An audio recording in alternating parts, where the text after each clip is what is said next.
Helping Seniors Television, all about improving quality of life for seniors. If you're a senior, know a senior, or plan to be a senior, then this show is for you. It's all about helping you develop your own aging plan so you can age actively and with dignity. Helping Seniors Television from the Helping Seniors Network of information, education, and resources. And please, that's like part of our plea all the time is to take advantage. Don't try this on your own. Let's make it work the right way.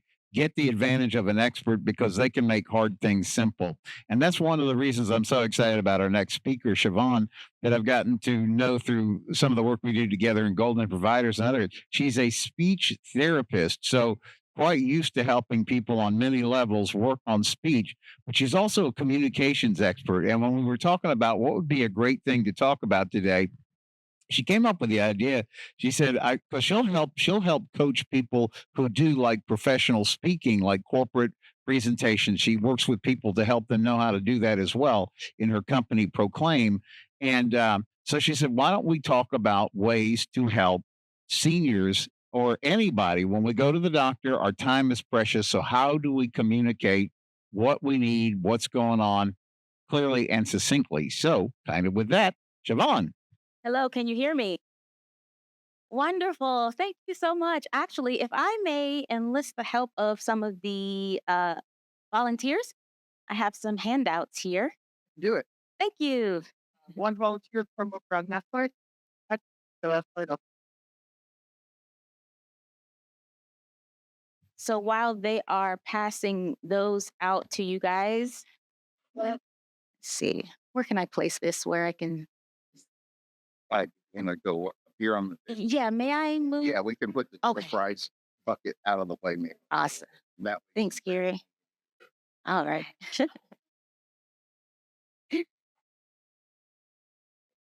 So there's actually 3 parts to my talk today, 3 parts. First, I'm going to talk a little bit about what a speech therapist is, because when I tell people I'm a speech therapist or a speech language pathologist, instantly they think, oh, so you teach children how to say their R's. No, I don't. I haven't worked with a child since grad school, and I don't think I ever could.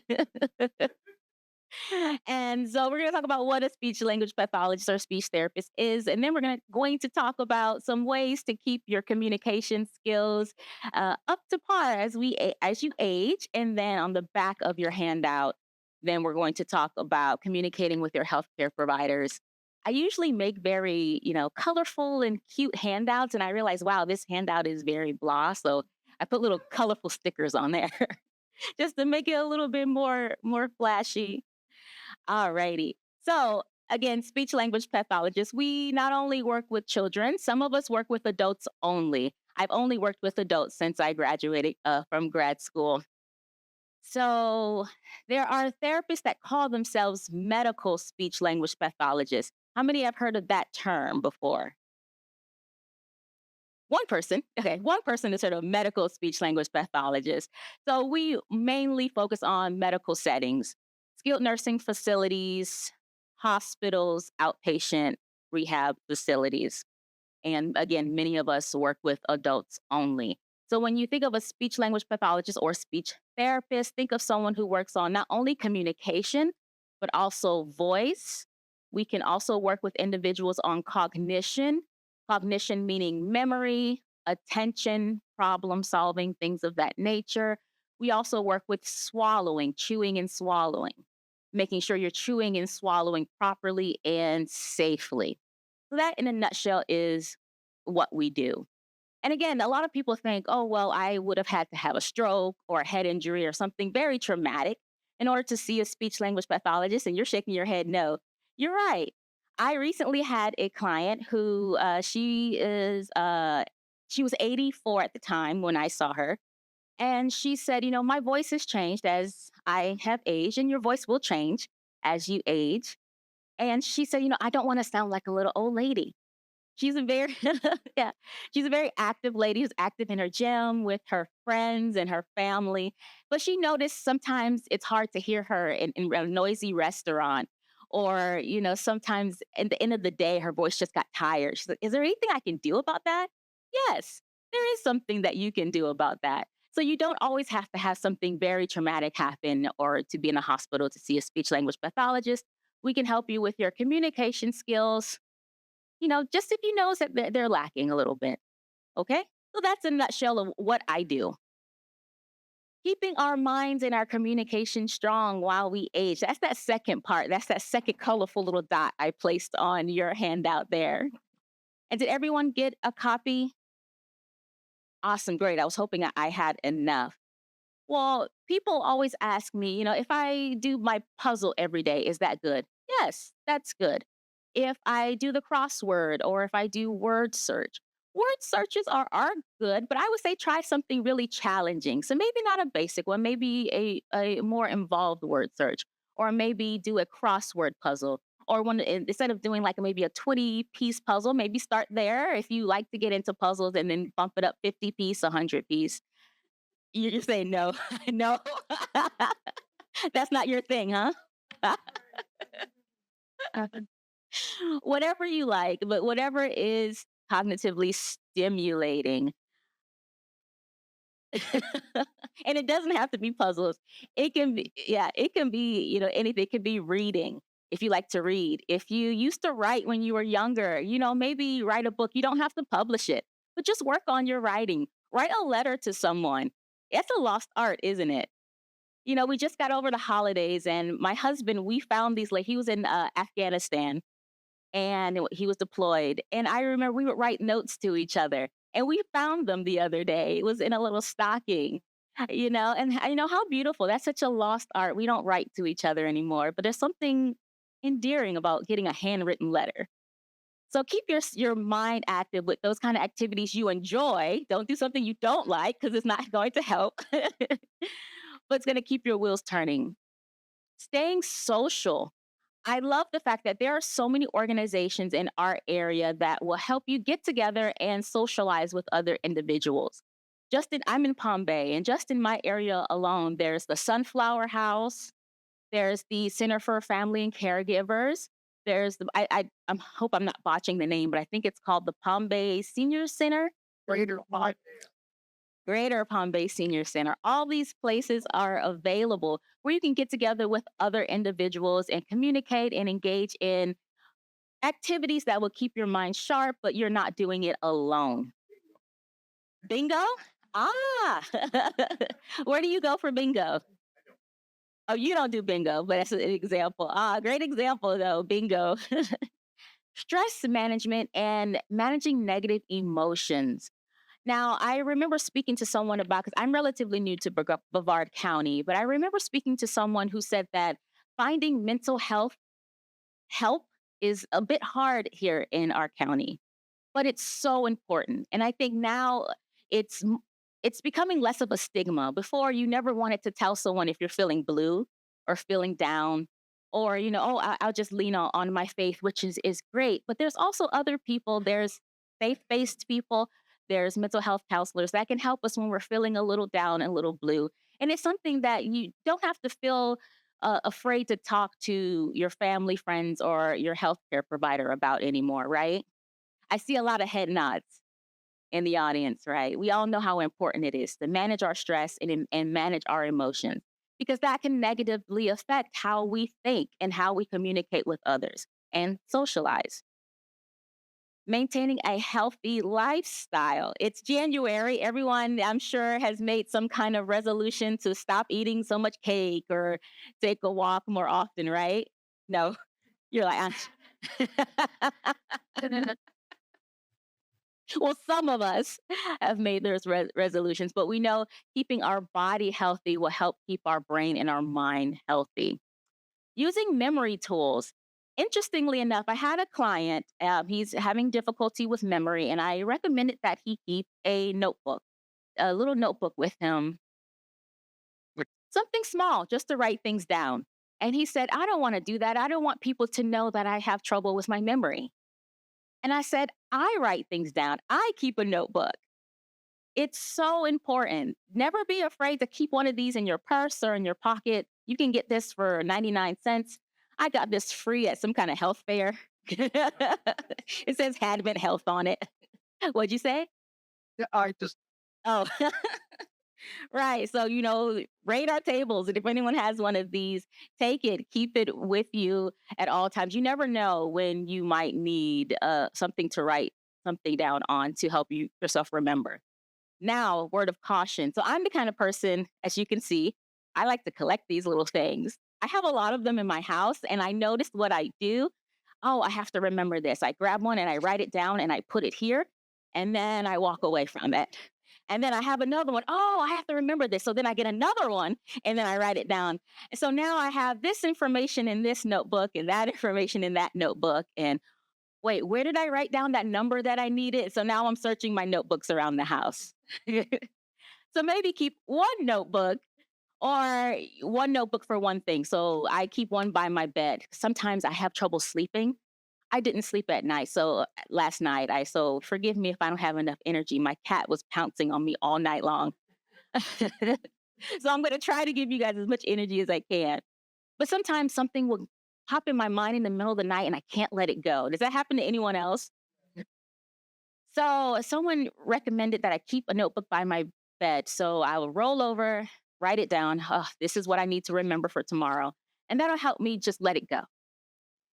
But then I have another notebook in my office, in my home office, that's for my important things that I need to remember for my business. So they have different purpose. So I'm not just writing business stuff in my memory notebook by my bed. I'm not putting my grocery list in my business notebook, right? How we doing so far? All right. I have to drink a lot of water. For what I do, I talk a lot. All right, continuous learning. Now, my gentleman here, remind me, you're the one that gave us that talk the other day about bringing courses. Was that you? Your face looks familiar. Did you give a talk here at Helping Seniors Yeah. about wellness and the cause? Was that you? The college? Yeah. That was you. Okay. I had a lot of lectures, different Oh, okay. places. Yes. You gave a lecture. It's not Ah, okay.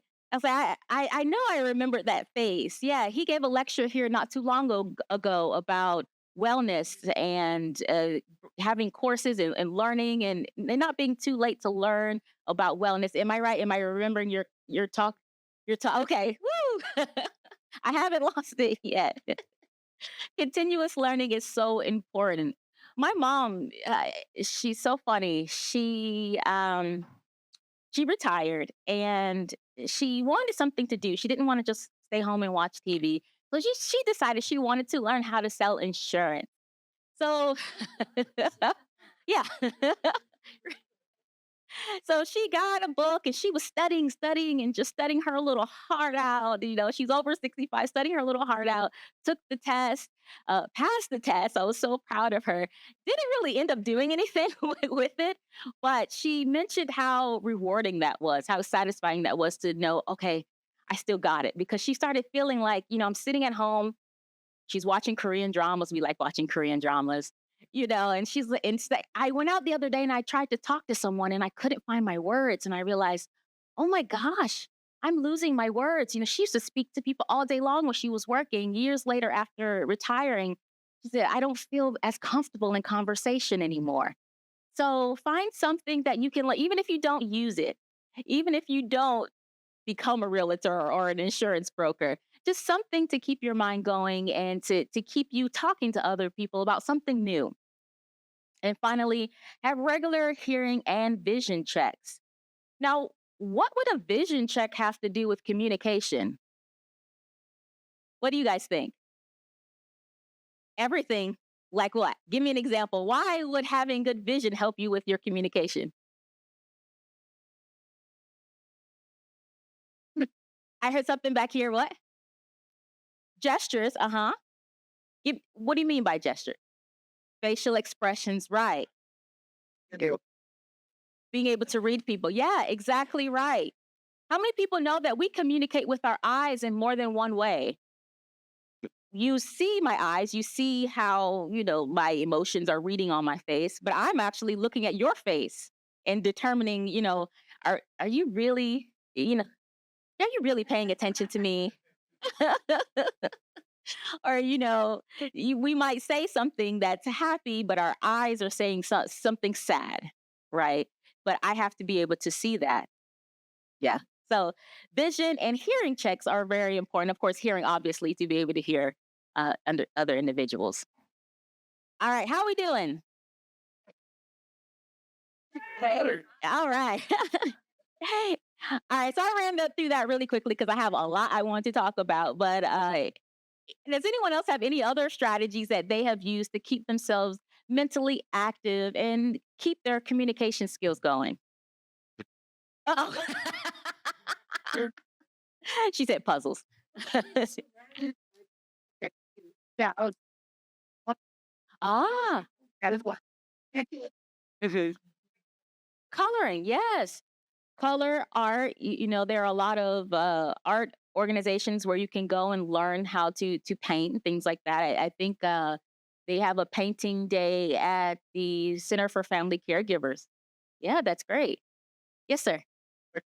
Physically active. Mentally active. Yes, exactly. Yes, definitely. And getting that blood flow to the brain. We can't stress that enough. Getting good blood flow to the brain is very important to keep yourself mentally.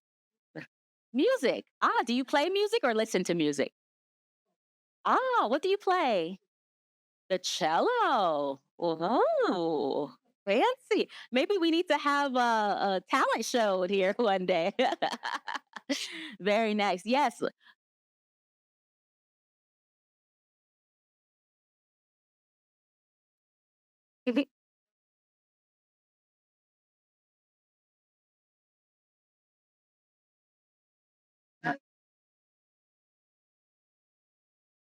Ah, What she did to make so many seniors happy in our area, and we're so thankful for her. But something that I like to do as well is I volunteer for the Walk to End Alzheimer's, and it's a fantastic way to meet other people in the community, volunteer your time, and stay fit for the walk every year. Just wanted to add that as well. yeah. You're killing multiple birds with one stone. I don't like that saying actually, but you get what I'm saying. You're staying mentally active, you're socializing with others, but then you're probably practicing for that walk. Very nice. All right. Wonderful. Great ideas, everybody. All right. Let's flip our pages over to the back if you have one. So let's talk about communicating with our healthcare providers. And yeah, Kerry was mentioning that we were talking about, what should I talk to this group about? And Kerry, you actually mentioned your mom, right? Do you mind if I share, or you want to share the experience you had with your mom? Well, you're talking about, so it became a thing in our family when, we would listen all week long to various complaints that were going on. Like, this is wrong. I need to ask the doctor about this. I don't know about this. I'm not sure this medicine is the right one. And by the time we're trying to write it down, being good kids, get into the doctor's office, and you know how it is. Everybody gets really dressed up. They look good, put on the perfume, and everything's fine. Walk into the doctor's office, you do all this stuff. Doc walks in, how's it going? I'm fine. And we're like, you are so lying.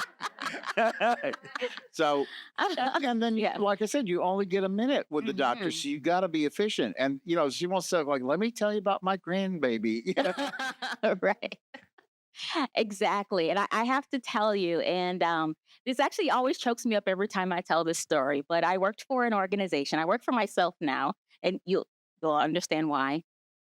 And there was a client I had, and I needed to work with this client for an hour. But speech therapists at this organization were only allowed to see clients for 45 minutes.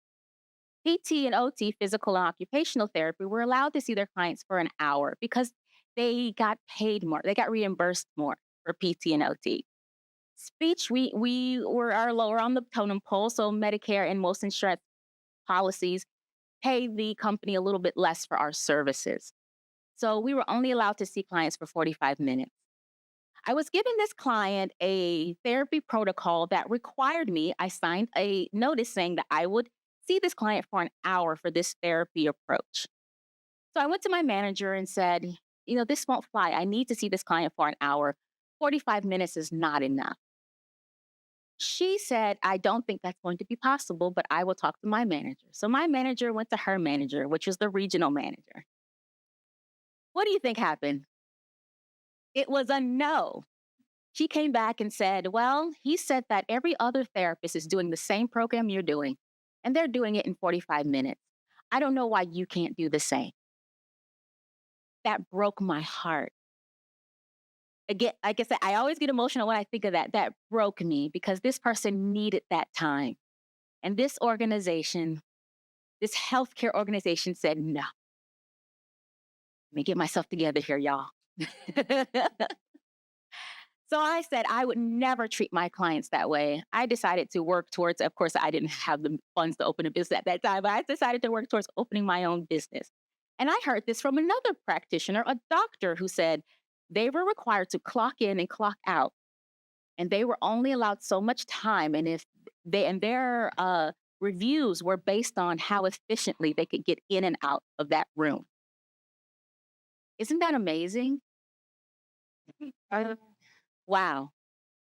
Wow. So it's not just us in therapy, it's your doctors that are also getting pressure from higher ups. So what do?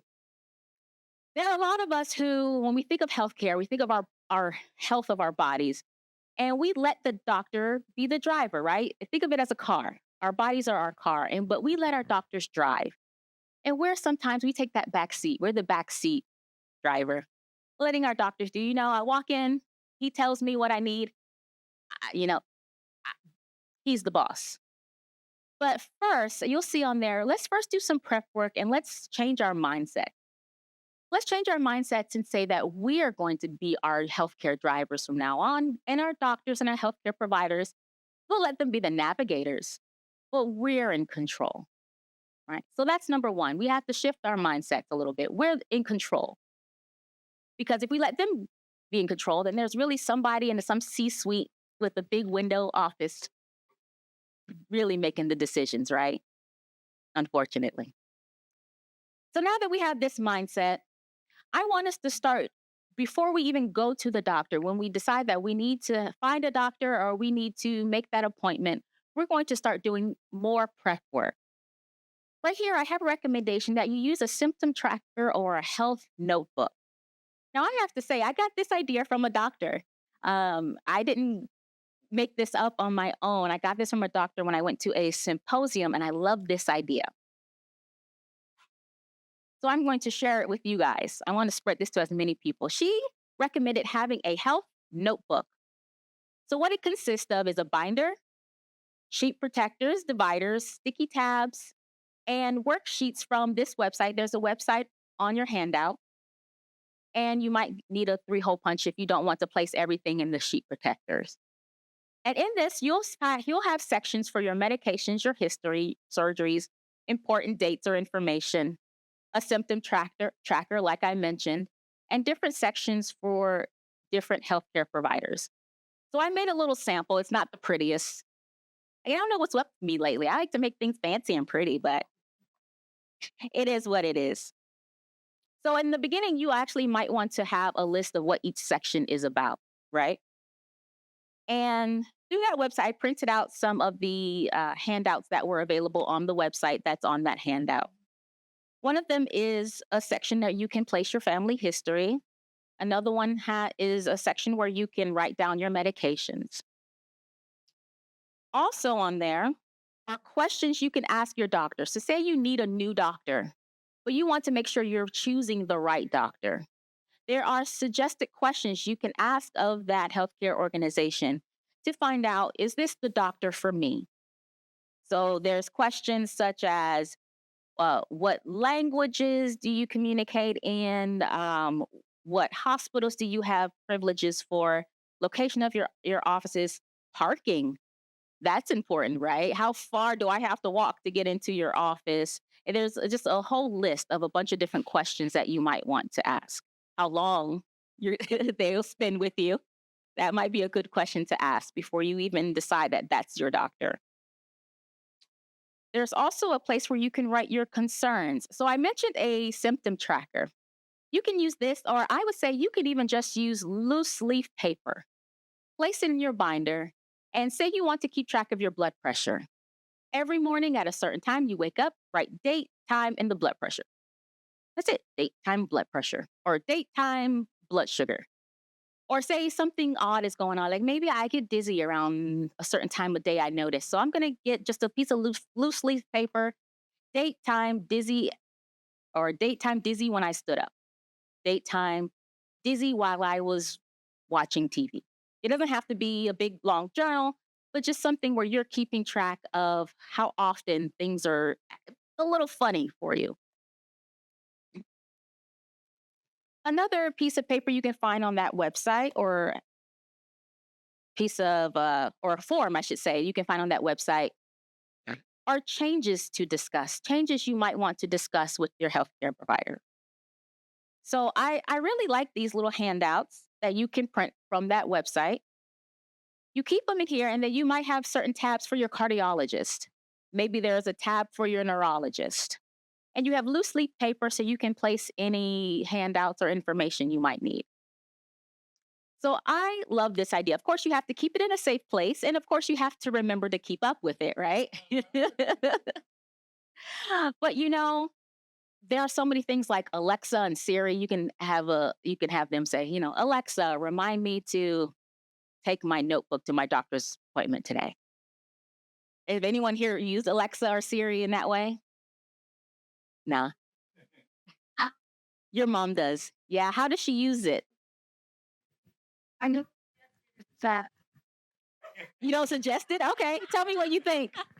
No, because she gives me things to do. It's connected to my calendar. She'll text me her grocery list through Alexa. But no, they use it all the time for their grocery list, to set reminders. You get busy in your day and you forget to go to the doctor. Dad's done that a number of times. So mom will set an alarm an hour before to remind him to go to the doctor's office if she's not going to be home. So I don't have one. They've taught me how to use it. So they've really adopted that new technology, and they use it for a lot of things. Yes, my mom uses it too. So it tells her at 9:00, Joyce, take your medicine. So yeah, Alexa and Siri, I look into it because they're really cool, good tools. You forget to program it. Yeah, it's a learning curve, but once you get used to it, you won't stop using it. All righty. So you're writing down your concerns. Now, what else I recommend that you do before you even step a foot into that doctor's office is to make a ranked list of all of your concerns, most important to least important. Why should you do that? Well, again, I hope my mom doesn't see this. I'm talking about her a lot. My mom was having stomach aches every morning around the time she ate her breakfast, but she was just thinking, oh, it's just my medication. It's no big deal.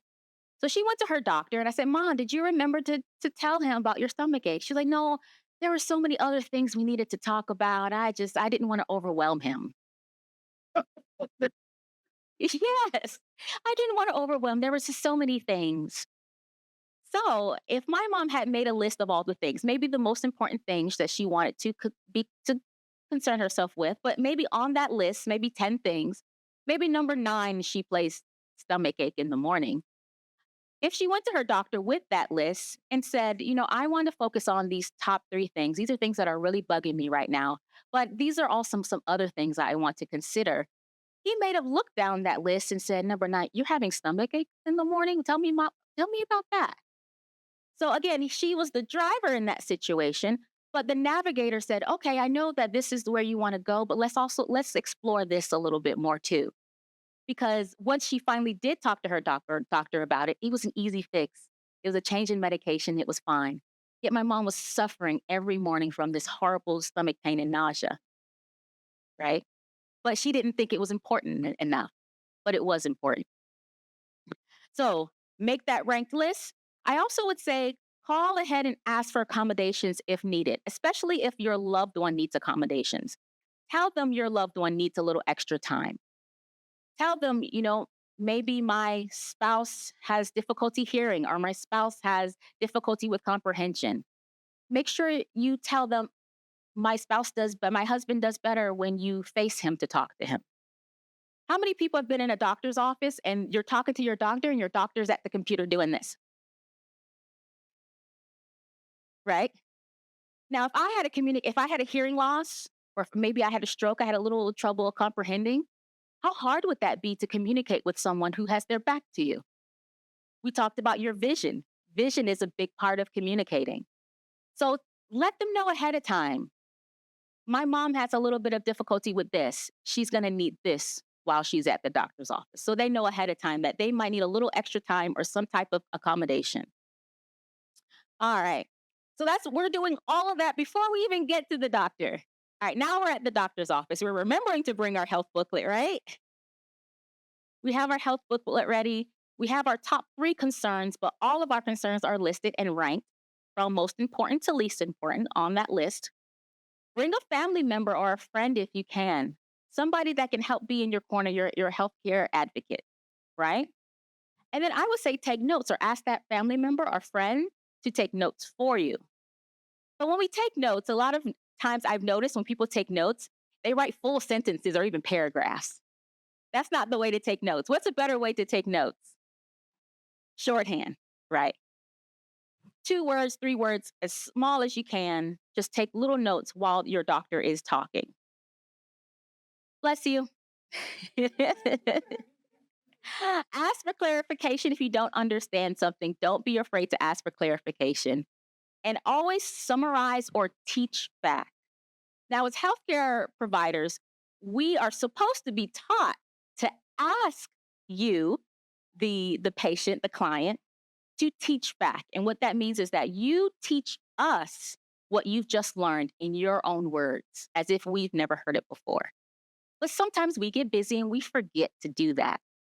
I've forgotten to do it for my patients and clients sometimes too. You're in a rush. If I only have 45 minutes, right? You take control and say, before I leave today, I want to make sure I'm understanding. You told me this, this, and this. Am I understanding that correctly? And then that gives your doctor the opportunity. Again, you're in the driver's seat, but that gives him the opportunity to be that navigator and say, yeah, that's kind of right. But make sure you remember this, this, and this, right? All right. So that's it. That's all I have. That's the information I prepared for you today. But I want to know, do you guys have any other questions or have any other suggestions that you've noticed help you in your doctor's visit? Yes, sir. That is a doctor that does it. That you can say, you say, write down the list, show the doctor it, Mm-hmm. Yes. whether or not you can get back from the doctor his synopsis of what it is, other than, oh, I got to go access the web portal to be able to get what the summary is. Uh-oh. He said web portal and everyone went, oh. Actually, I forgot to mention, I was going to say, actually, I like those web portals. But so are you asking like the list that you make ahead of time? Is that what you're asking? Yes. So yes, that list of that ranking of 10, 15, whatever concerns that you have, I would take that paper, maybe highlight the top 3, but I would actually show it to the doctor. I would show that list to the doctor so they can see and write it. Because again, like my mom, there was that one thing that he wouldn't have been known in the back of her head floating around, like, oh, I get nauseous. But he can't see that floating around in her head. But if he saw it on the piece of paper, and as he glanced through, he could say, oh, you're getting nauseous. What's that about? If, he had the extra time, hopefully he would do that. Hopefully your doctor would. And write notes. But if you can't write notes or you don't have someone that can write notes for you, ask the nurse, maybe the nurse at the end can write the notes for you or ask for a summary. Unfortunately, when they give you those summaries, they're long 3 pages of medical jargon. But yeah, I would say take your own notes if you can. Good question. Any other questions or suggestions? A lot of us have day planners. I use my day planners every day. And whenever I have an issue pop up, which is rare, I'll write it in my day planner. Mhm. So you know what day it was, you know what time it was. Mhm. And if I have a doctor's appointment scheduled, I'll flip over to that day and write down the issues. So when I flip over, I'll take my day planner to the doctor and Mhm. have all my questions already written down. So if you have a day planner, I mean, that That book's a great idea, but Mhm. sometimes we can use what we've already got. Right. Yeah. Use what you got. If you've already have something you're writing in every day, you can definitely use that. That works for me. Yeah, I would even add to that is you've seen them sometimes at Target or Walmart. There's these little tabs. They're just little sticky tabs. They're a little small. They come in different colors. Maybe even if you have multiple, you have a lot. You have a lot of them. Yeah. So maybe even so you could flip to that day really quickly, so you don't have to say, okay, there was a day that I felt this way. Let me go back and you can put a little tab on it and keep them in your day plan. A lot of day planners have little like pockets. Yeah, and you can just put a little tab on it so every time that happens, you remember to flip back. I love that. Thank you, sir. Anything else? Now, that I that- that- done this place. Can you turn around and reiterate to me what the list is? He gets very flustered that we discussed it. Give me an idea what we just discussed. Do you have an example as to basically clarifying, or with your mother, how exactly do you interface with that to see about having something like that to basically clarify that they've got their point lined up? So say if make sure my mom has her 10 things she wants to discuss before she goes. Yeah, that's hard because in my example, she doesn't live here. She lives somewhere else. So I do have to call her every now and then or text her, Did you remember? Did you remember? Write this down, write this down. That is hard. Sometimes having the reminder like the Alexa we're talking about, if that person is tech savvy. I know that can be frustrating when you try to make sure someone else has their ducks in a row, but they're a little resistant to it. Maybe make it a little simpler for them. Instead of 10 things, maybe just what are the three things. Sometimes even in your phone, if they have a Siri, then you can have Siri remember to bring it up on their phone at a certain time. So while they're at the doctor's office, so then they don't have to think about it too much. It'll just be in their phone. Did that answer your question? I think I got your question. Yeah. We've gone through this. Can you go spit back to me Mhm. what we just covered so I have an idea Oh, that you have the point? that they Because you understand. turn around and say it, and it's great. Uh-huh. We covered this, have it in the book, or whatever words is your brief notes that you have, and Mhm. you've got the gist or what you want to have conveyed. Sometimes for us and for other individuals who may have difficulty with communicating or remembering things, sometimes having too much information is very confusing, being bombarded. So sometimes we, as the communicator, the healthcare provider, or the friend, sometimes we have to break things down a little bit simpler for them so that they can grasp it a little bit more. Sometimes we talk in long sentences and we talk with big words that other people may have difficulty understanding. So we have to maybe talk a little slower, use short phrases, say things multiple times. So I've said it once, let me say it again. Or maybe let me say it again in a different way. Some people need pictures. Let's find a picture, draw a picture or find a picture on the internet. Some people need things in writing and verbally. So you write it down, you show it to them, and then you say it. So now they're seeing it visually, they're hearing it auditorily. You said it multiple times. You talk slowly. Maybe you say it now and then maybe 5 minutes, you can do it again. There's something called spaced retrieval. This is very important for people with difficulty remembering and maybe some cognitive issues. Spaced retrieval is you say something once, you might ask them in a minute, okay, tell me what I said. If they can get it in a minute, maybe you go to 5 minutes. 5 minutes later, oh, do you remember what we talked about? If they can get it at 5 minutes, go to 10 minutes. Look it up, Google it. It's called spaced retrieval. We use it a lot for individual with Alzheimer's or some type of dementia. So they might need some type of intervention like that. Good question. Am I going over time? I'm good. Okay. You're good. Thank you. All right, wonderful. Well, I hope you've taken something away from my talk today. I enjoyed you. Thank you, Shavonne. I'm Joe Steckler. Thank you for joining our program today. I'd like to remind you that our senior information line is available to you at 321-473-7770. There you can get help and direction that could be helpful for your specific situation or circumstances. The work of helping seniors is very important, but we can't do it alone. That is why our sponsors here in Brevard County are so important.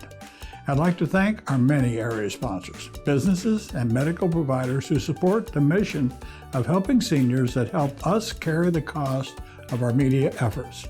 If you'd like to join us either as a business partner or simply donate as an individual, we welcome your call at 321-473-7770. You are always welcome to visit our website at www.helpingseniorsofbrevard.org. Thanks so much for your help. It does make a difference.